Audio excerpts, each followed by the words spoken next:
अगर श्री कृष्ण चाहते तो महाभारत का महायुद्ध एक पल में थम सकता था। अगर उनकी इच्छा होती तो ना गांधारी का श्राप लगता, न ऋषियों का रोष उमड़ता, न यदुवंश का अंत होता और न ही स्वयं उनका पार्थिव शरीर इस धरती को छोड़ता। यदि वे चाहते तो वो शिकारी का तीर कभी उनके चरणों को छू भी न पाता। पर असली प्रश्न ये नहीं है कि कृष्ण क्या कर सकते थे। असली प्रश्न ये है कि उन्होंने ऐसा किया क्यों नहीं। जो सुदर्शन को समय से भी तीव्र घुमा सकता है, जिसकी एक दृष्टि से सृष्टि की दिशा बदल सकती है, जिसने रणभूमि में खड़े अर्जुन को जीवन और मृत्यु का परम सत्य समझा दिया, वही ईश्वर मृत्यु को स्वयं क्यों अपनाता है? क्या श्री कृष्ण भी काल के नियमों के अधीन थे, या फिर उनका अंत भी एक ऐसी दिव्य लीला थी जिसे समझने के लिए केवल बुद्धि नहीं बल्कि जागृत चेतना चाहिए? यह कथा किसी सामान्य मृत्यु की नहीं है, बल्कि उस क्षण की है जब स्वयं भगवान ये सिखाने आते हैं कि जब धर्म का उद्देश्य पूर्ण हो जाए तब देह का त्याग भी धर्म ही बन जाता है। महाभारत का युद्ध समाप्त हो चुका था। कुरुक्षेत्र की भूमि पर शांति नहीं थी, बल्कि एक भयावह निस्तब्धता छाई हुई थी। टूटे हुए रथ, बिखरे अस्त्र शस्त्र और वीरों के निष्प्राण शरीर चारों ओर पड़े थे। जो जीवित बचे थे वे भी भीतर से खंडित हो चुके थे। पांडव विजयी थे, पर यह विजय उत्सव नहीं बल्कि ऐसा भार थी जिसे उन्हें जीवन भर ढोना था। उन्होंने अपने गुरु खोए, अपने भाई खोए, अपने मित्र और अपने ही रक्त संबंधी खो दिए। उस पूरी रणभूमि में सबसे अधिक शांत थे श्री कृष्ण। ना उनके मुख पर हर्ष था, न विषाद, केवल मौन, क्योंकि वे जानते थे इस युद्ध में वास्तव में कोई विजेता नहीं था। अधर्म पराजित हुआ था, पर मानवता गहरे घावों से भर गई थी। युद्ध के पश्चात जब हर व्यक्ति अपने अपने शोक में डूबा हुआ था, उसी समय गांधारी अपने दुख की अग्नि में जल रही थी। 100 पुत्रों की जननी, जिसने अपने पति के अंधत्व को अपनाने के लिए स्वयं अपनी आंखों पर पट्टी बांध ली थी, उस दिन पूरी तरह टूट चुकी थी। उसका मातृत्व, उसका धैर्य और उसकी सहनशीलता सब कुछ राख हो चुका था। जब श्री कृष्ण उससे मिलने पहुंचे तो वर्षों का दुख क्रोध बनकर फूट पड़ा। गांधारी ने कृष्ण को इस विनाश का कारण ठहराया। उसने कहा, यदि तुम चाहते तो यह युद्ध रोका जा सकता था। यदि तुम हस्तक्षेप करते तो मेरे पुत्र आज जीवित होते। श्री कृष्ण शांत खड़े रहे। उन्होंने न कोई तर्क दिया, न कोई सफाई पेश की। और तभी गांधारी के मुख से वो वाक्य निकला जिसने इतिहास की धारा मोड़ दी। उसने घोषणा की, जैसे मेरा वंश नष्ट हुआ है, वैसे ही कृष्ण का यदुवंश भी नष्ट होगा, और वो भी आपसी संघर्ष में 36 वर्षों के भीतर। उस क्षण वातावरण जैसे ठहर गया। वहां उपस्थित सभी लोग सिहर उठे, लेकिन श्री कृष्ण के चेहरे पर न भय था, न आश्चर्य। वे मुस्कुराए, गांधारी के चरणों में शीश झुकाया और बोले, मैं आपके शब्दों को श्राप नहीं, आशीर्वाद मानता हूं, क्योंकि जब सृष्टि का उद्देश्य पूर्ण हो जाए तब अंत अनिवार्य होता है। श्री कृष्ण जानते थे ये केवल एक मां के दुख से उपजा क्रोध नहीं है, ये स्वयं काल की वाणी है। ये द्वापर युग के अवसान और एक नए युग के आरंभ की घोषणा है। समय अपनी गति से आगे बढ़ता गया। समुद्र के मध्य बसी द्वारिका अपनी भव्यता में दमक रही थी। स्वर्ण जटित महल, चारों ओर अथाह जल राशि और समृद्धि से भरी नगरी, सब कुछ पूर्णता का आभास देता था। यदुवंश के लोगों को लगने लगा था अब उनका कोई विनाश नहीं कर सकता। लेकिन यहीं से गिरावट की कहानी आरंभ होती है। जब सामर्थ्य के साथ नम्रता समाप्त हो जाए तब अहंकार जन्म लेता है। कृष्ण की उपस्थिति में भी उनके वंशज उनके उपदेशों को धीरे धीरे विस्मृत करने लगे। मर्यादाएं शिथिल होने लगी, संयम टूटने लगा, मदिरा, वैभव और शारीरिक बल का अभिमान बढ़ने लगा। श्री कृष्ण ये सब देख रहे थे, फिर भी उन्होंने कोई हस्तक्षेप नहीं किया, क्योंकि जब चेतावनी को अनसुना कर दिया जाए तब अनुभव ही सबसे कठोर गुरु बनता है। उसी घमंड की अवस्था में एक दिन यदुवंश के कुछ युवाओं ने तपस्वी ऋषियों का उपहास करने का विचार किया। सांब, प्रद्युम्न और अन्य युवक इसे केवल एक मनोरंजन समझ बैठे। उन्होंने सांब को स्त्री के वेश में सजाया और महान मुनियों के समक्ष उपस्थित हुए। उपहास भरी हंसी के साथ उन्होंने पूछा, हे महर्षियों, बताइए इस स्त्री के गर्भ से कैसा संतान जन्म लेगी? लेकिन ऋषियों की दृष्टि केवल बाहरी वेश तक सीमित नहीं थी। उन्होंने उस क्षण युवाओं के भीतर छिपे अहंकार और उद्दंडता को देख लिया। उनका अपमान किया गया था, और जब तपस्वी अपमानित होते हैं तो उनका उच्चारित वचन भविष्य का रूप ले लेता है। उन्होंने कहा, इस व्यक्ति से एक कठोर लोहे का मूसल उत्पन्न होगा और वही मूसल यदुवंश के अंत का कारण बनेगा। समय बीता और वही घटित हुआ। सांब के शरीर से एक भारी लौह मूसल प्रकट हुआ। पूरी द्वारिका में भय की लहर दौड़ गई। राजा उग्रसेन ने तुरंत आदेश दिया कि उस मूसल को चूर्ण कर समुद्र में विसर्जित कर दिया जाए। सबको लगा कि संकट समाप्त हो गया है, लेकिन वे ये भूल गए थे कि श्राप को नष्ट नहीं किया जा सकता, केवल कुछ समय के लिए टाला जा सकता है। उस मूसल के चूर्ण से समुद्र तट पर तीखी और कठोर घास उगाई, वही घास जो समय आने पर घातक अस्त्र में परिवर्तित होने वाली थी। श्री कृष्ण ये सब भली भांति जानते थे। वे देख रहे थे कि गांधारी का दिया हुआ श्राप अब आकार ले चुका है। यहीं से वो मार्ग प्रारंभ होता है जहां स्वयं ईश्वर अपनी ही लीला का सबसे वेदनापूर्ण अध्याय साक्षात देखने वाले थे। श्री कृष्ण समझ चुके थे कि अब कोई भी शक्ति इस प्रवाह को रोक नहीं सकती, न सुदर्शन चक्र, न दिव्य सामर्थ्य, न कोई चमत्कार, क्योंकि अब ये कर्म का विधान था, और कर्म के विधान के सामने स्वयं भगवान भी नतमस्तक होते हैं। समय अब रुकने वाला नहीं था। गांधारी का श्राप अब केवल शब्द नहीं रहा था, वो बीज बनकर धरती में समा चुका था और धीरे धीरे अपना रूप ले रहा था। ऊपर से द्वारिका आज भी वैभव और ऐश्वर्य से दमक रही थी। सोने जैसे भवन, समुद्र की गोद में बसी नगरी, चारों ओर समृद्धि, लेकिन भीतर ही भीतर उसका संतुलन टूट चुका था। यदुवंश, जिसकी पहचान कभी अनुशासन, वीरता और मर्यादा हुआ करती थी, अब शक्ति के मद में डूब चुका था। उन्हें लगने लगा था कि वे अजेय हैं, क्योंकि स्वयं श्री कृष्ण उनके कुल से थे। लेकिन यही सबसे बड़ा भ्रम था। जब मनुष्य ईश्वर की उपस्थिति को संरक्षण नहीं बल्कि अपना अधिकार मानने लगे, तब पतन अवश्यम भावी हो जाता है। श्री कृष्ण ये सब देख रहे थे। वे जानते थे कि अब उनका वंश उनके उपदेशों से नहीं बल्कि अपने अहंकार से संचालित हो रहा है। वो लौह मूसल जिसे पीसकर समुद्र में बहा दिया गया था, पूरी तरह समाप्त नहीं हुआ था। उसके सूक्ष्म कण समुद्र तट पर उगाए थे, घास के रूप में। लेकिन वो कोई साधारण घास नहीं थी। वो कठोर थी, धारदार थी और भीतर से लोहे जैसी मजबूत थी, मानो स्वयं प्रकृति किसी भयावह घटना की तैयारी कर रही हो। समय के साथ यदुवंशियों के बीच तनाव बढ़ता चला गया। छोटी छोटी बातों पर झगड़े होने लगे। सम्मान की जगह तिरस्कार ने ले ली। वाणी में मधुरता नहीं, कटुता भरने लगी। श्री कृष्ण समझ चुके थे कि अब इस पतन को रोका नहीं जा सकता, क्योंकि जब भीतर की चेतना गिर जाती है तब बाहरी अवस्था भी ढहने लगती है। फिर वो दिन आया जो यदुवंश के इतिहास का अंतिम अध्याय बनने वाला था। प्रभास क्षेत्र में एक विशाल उत्सव का आयोजन हुआ। समुद्र के किनारे खुले आकाश के नीचे यदुवंशी एकत्र हुए। उत्सव था, लेकिन उसमें श्रद्धा नहीं थी, वहां भक्ति नहीं थी, केवल मदिरा थी, शोर था और विवेकहीन आनंद था।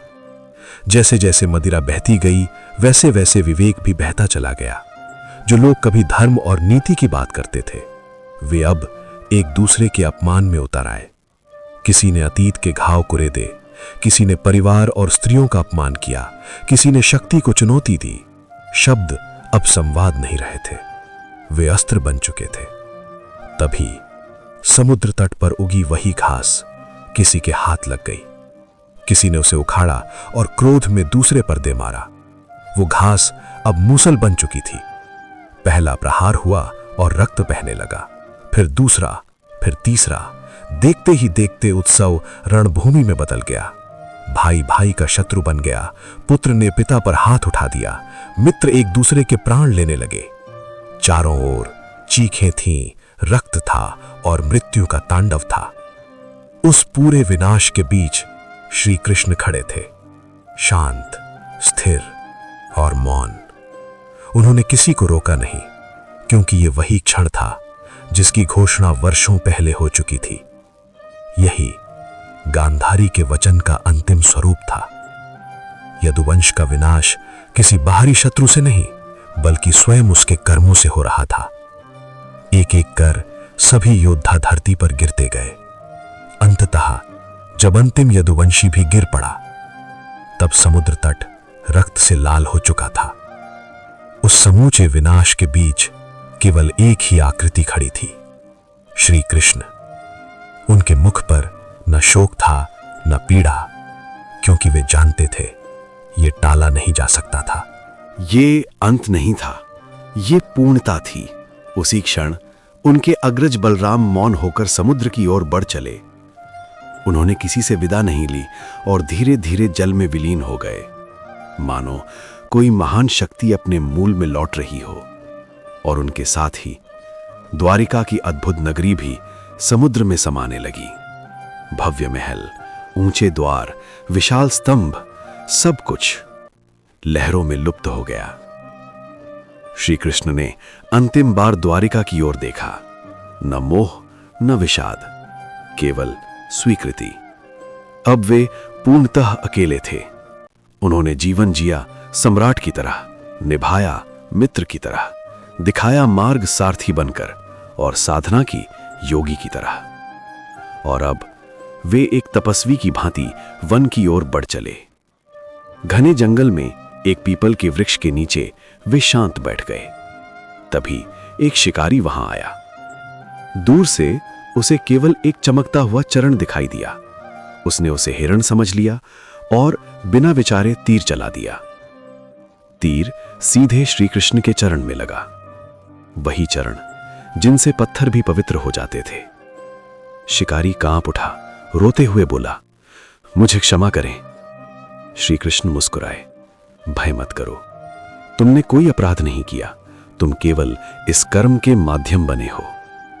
फिर उन्होंने राम और बाली की कथा सुनाई और बताया कि समय अपना वचन अवश्य पूरा करता है।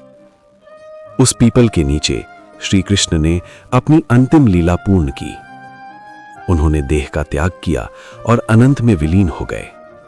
वह कोई मृत्यु नहीं थी, वह एक युग का अंत था। द्वापर युग समाप्त हुआ और कल युग का आरंभ हुआ। उस क्षण प्रकृति भी मौन हो गई, हवाएं थम गई, पक्षियों ने उड़ान रोक दी। ये अंत नहीं था, ये पूर्णता थी। और यही कर्म का सत्य है। करने वाला दिखाई देता है, पर संचालन समय करता है। कुछ समय पश्चात पांडवों को यह समाचार प्राप्त हुआ कि श्री कृष्ण अब देह रूप में नहीं रहे। अर्जुन के लिए ये वज्रपात के समान था। वही अर्जुन जिसने रणभूमि में कभी अपने हाथ कांपने नहीं दिए थे, आज अपने जीवन के सबसे बड़े आधार को खो चुका था। वे प्रभास क्षेत्र पहुंचे।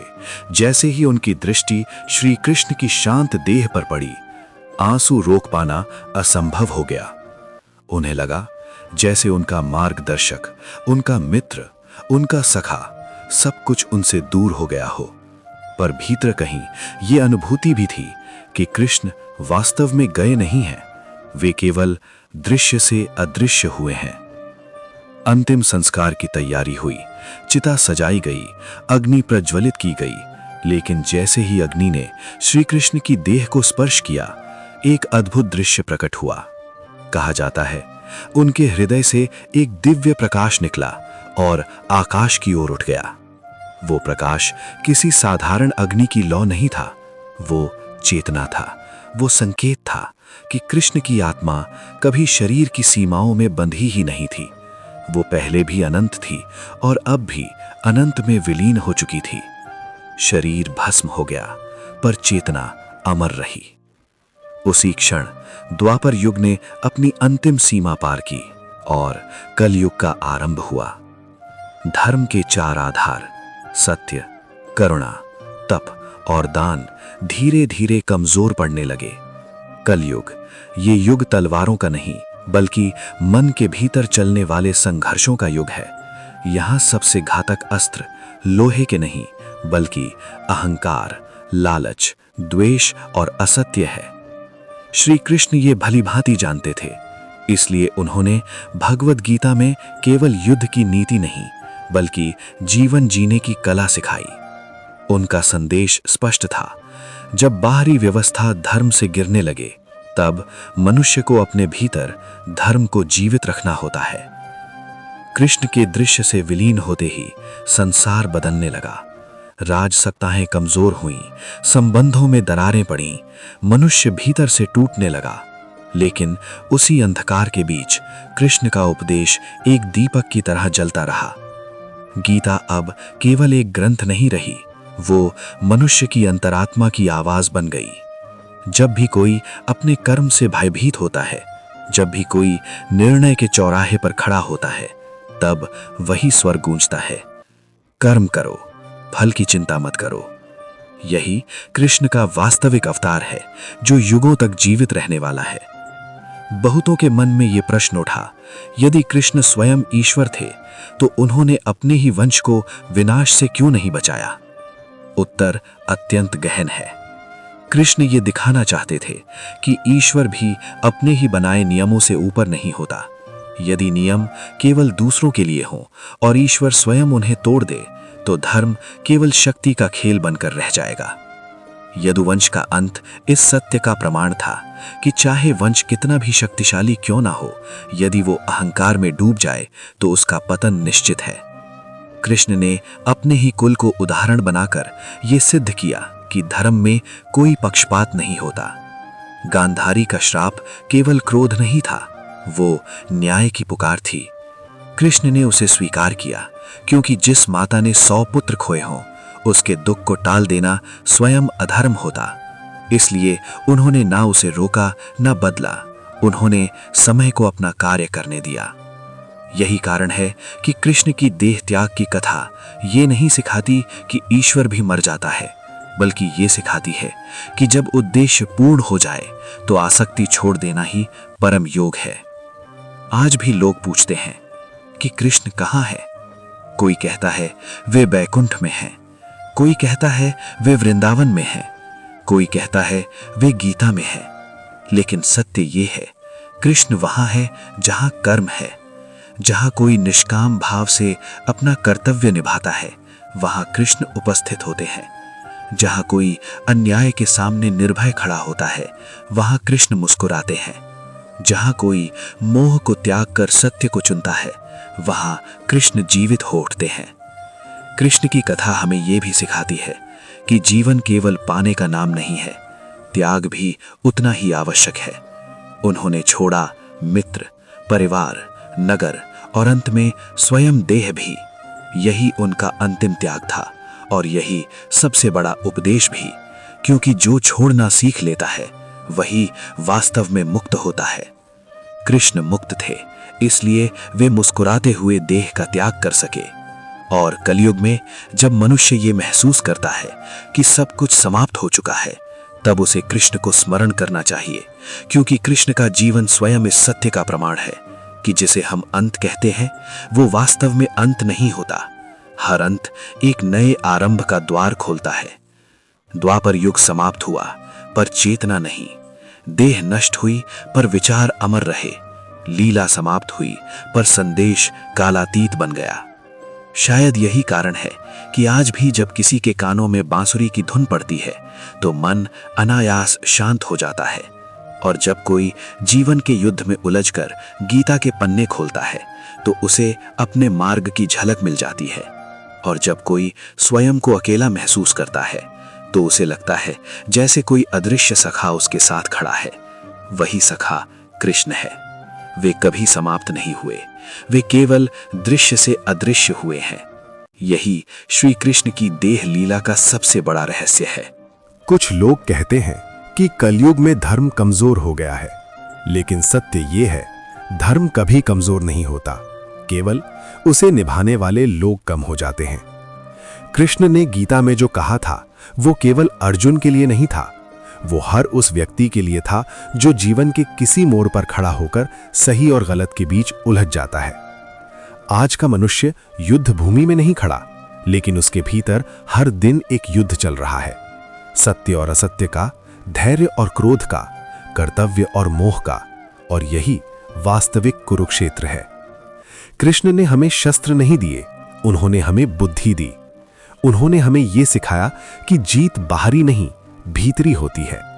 जब आप अपने क्रोध को जीत लेते हैं तब आप विजेता होते हैं। जब आप लालच को त्याग देते हैं तब आप विजेता होते हैं। जब आप कठिन परिस्थितियों में भी सत्य का साथ नहीं छोड़ते तब आप ही असली अर्जुन बनते हैं। याद रखिए, कृष्ण आज भी हमारे साथ हैं, लेकिन वे किसी रूप में सामने नहीं आते। वे हमारी अंतरात्मा बनकर हमें हर पल मार्ग दिखाते हैं। जब भी आप कोई गलत निर्णय लेने वाले होते हैं, अंदर से एक आवाज आती है, रुक जाओ, ये सही नहीं है।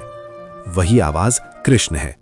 जब आप हार मानने लगते हैं और अचानक भीतर से हिम्मत जागती है, वो शक्ति कृष्ण है।